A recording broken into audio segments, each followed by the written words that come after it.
What?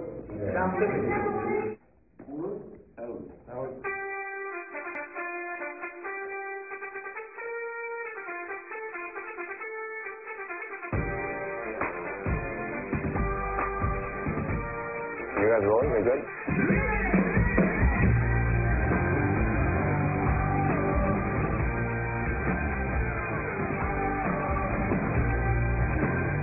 This record is a step away, in a sense, isn't it? Yeah, a step away and a step forward, I guess, at the same time. I love it. We're going to revisit everything. We feel like the whole generation. I think that's what I think that's going to be the anchor of the song. And we'll ride around that, mold us around that.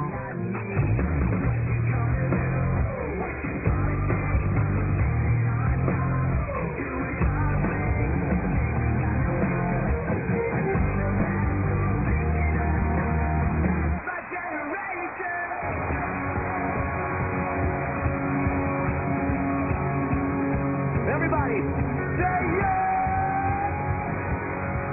Say yes!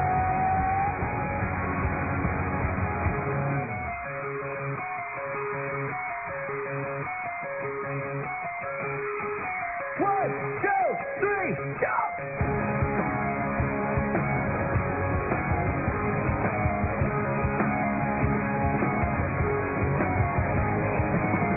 I heard you're doing okay. I want you to know I'm addicted to you. I can't pretend I don't care when you don't think about me. Do you think I deserve you? I tried to make you happy, but you ask anyway. I'm trying to forget that I'm addicted to you. But I want it and I need it. I'm addicted to you.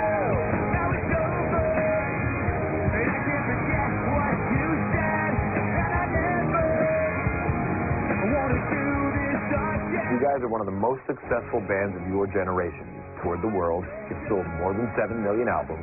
For what it is, let's just start with the sort of short evolution of this band to get to this point here. When we started in my basement, and the whole point was just to get a record deal, have our songs out there, start touring. It was a priority when I was 13 and I picked up a guitar. I wanted to be in a band so bad. It was my dream.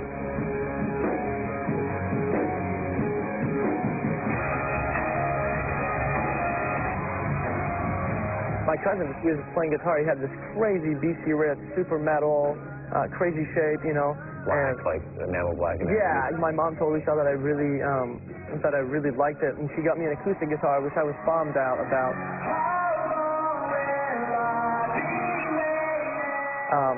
At first, you know, which now, thinking back, I think is the coolest thing. Everybody, and that's undeniable, everybody's got the same goal for this band, is to take it as far as we can and to play in front of as many people as we can. I think that that's the one thing that ties us together.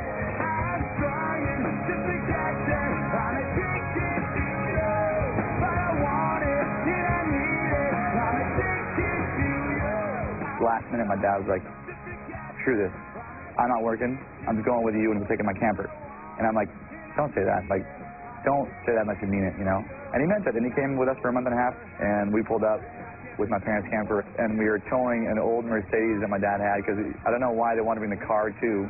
And the Mercedes had our merch in it. So it had like a, you know, a big Winnebago with a Mercedes in the back and merch inside it with 5 kids and a merch guy and dogs. And we went to Toronto to play with Good Riddance and Trigger Happy. And we pulled up, and Good Riddance guys were outside, and they were like, who the hell is this band?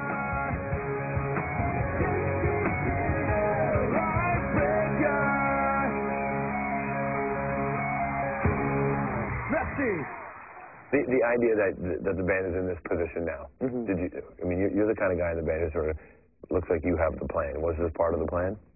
I think that it wasn't part of the initial plan. I don't think you ever know where you're going to end up. We worked so hard. We started playing music when we were 12 years old. When I first heard what these guys were doing in the basement, I was like, this is awesome.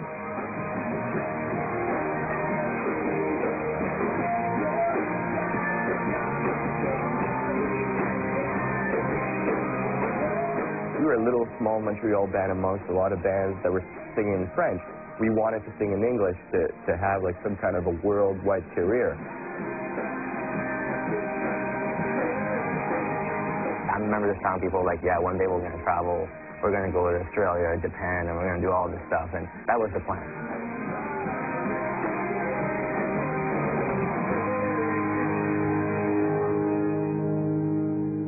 What are you doing here? What are you doing here? I'm practicing. Why do you guys need to practice? And because we never played this song. This is our first practice for the song called Perfect. And it's, as you can see, it's not perfect yet. Like when you're starting out, the first big goal is just to have a chance. Yeah.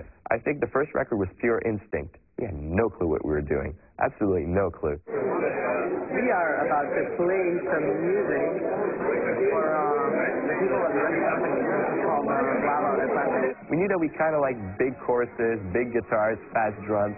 That was that.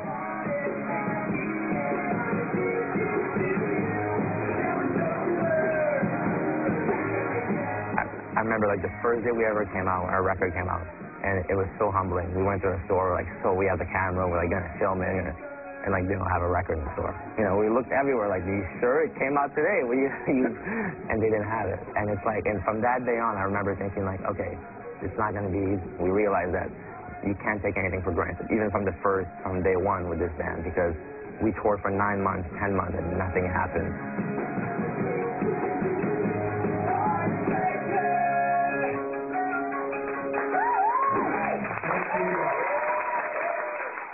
The record had came out in March 2002, and you know things were going okay, but we kept touring and touring and touring.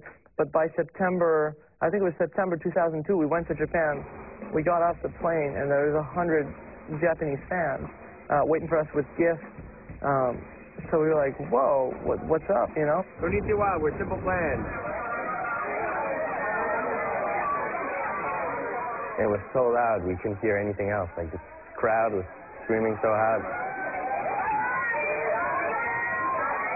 We get to the hotel, they follow you in cabs and stuff like that. So, you know, it was a really nice experience, and to see how grateful they are that you traveled all the way there.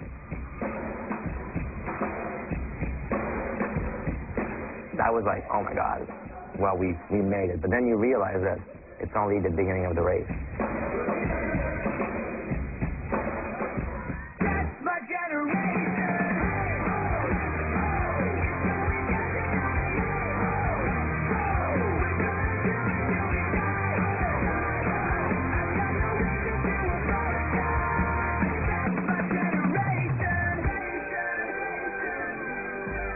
You're a band that's a top 40 band who writes their own songs. And there aren't not that many of that anymore. We're a band that likes to have those songs that are in your face, and like every moment of every song is crafted. I think it should go straight out of the chorus, should go, you know.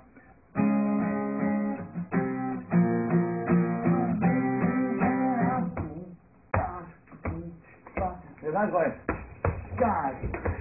And that with the Like I want to press play and I want to hear like something catch my attention, and I want to hear it again 10 seconds later, and I want to be, you know, a minute into it and be in full on energy, you know.